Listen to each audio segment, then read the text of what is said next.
Welcome to Let's Camping, a small video series that I'm going to be putting out that goes over our exploits of camping in the state of New Mexico.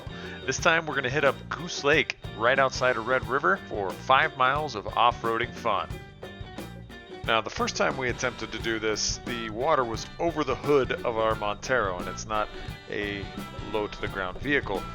This time the water was much more manageable, and you have to go through this in order to even get to the camping spots in the first place, which happened to be about 5 miles up the road.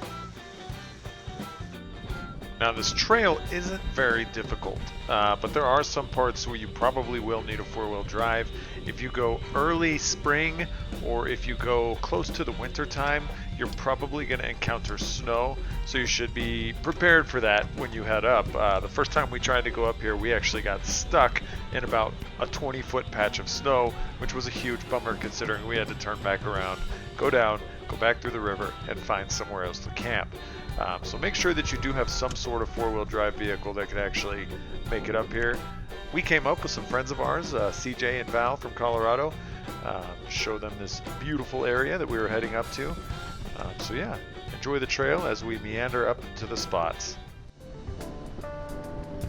There's a couple of places where it's pretty steep.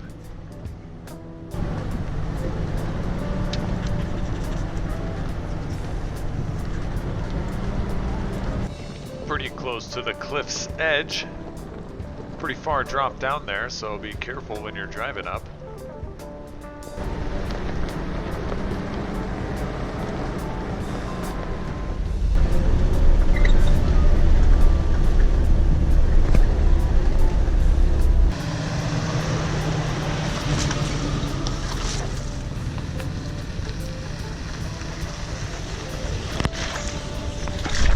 And after the main river crossing, there are a few small water crossings as well.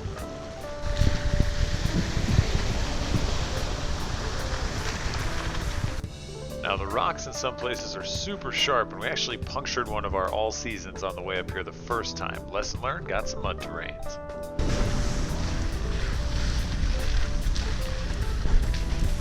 You'll also encounter a lot of other off-road vehicles, mostly UTVs, motorcycles, four-wheelers, etc.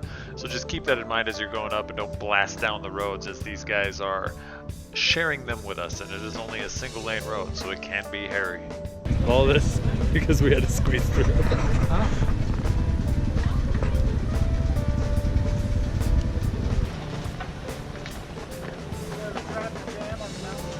Small traffic jam.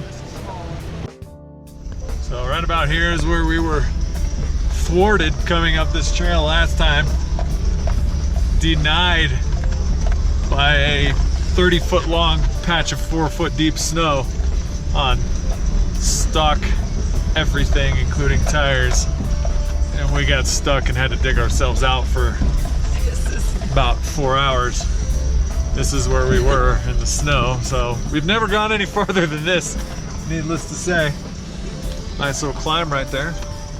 But yeah, so onwards and upwards to Goose Lake.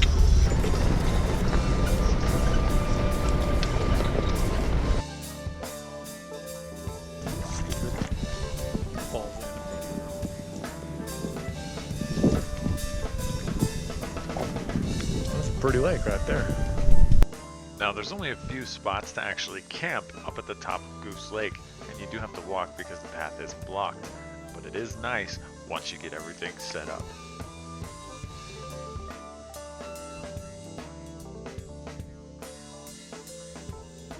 This is one of the most scenic lakes that I've been to in a very, very long time, and well worth the road up and down the mountain. Look at these views. The water is crystal clear, and if I was actually good at fishing, I think I'd be able to see a fish, cast out at it, and actually catch it. But I am not, so I did not. I believe this lake is not stocked, as it is a little too remote for that. So if you do catch a fish, good for you. Anyway, enjoy the beautiful views. I hope you guys can actually make it out there and go camping. Goose Lake was a wonderful trip, and we'd love to go back. As we only got to stay overnight, it was just a quick there and back. We'd like to spend at least 2 nights up there to soak it all in, do some hiking, and relax.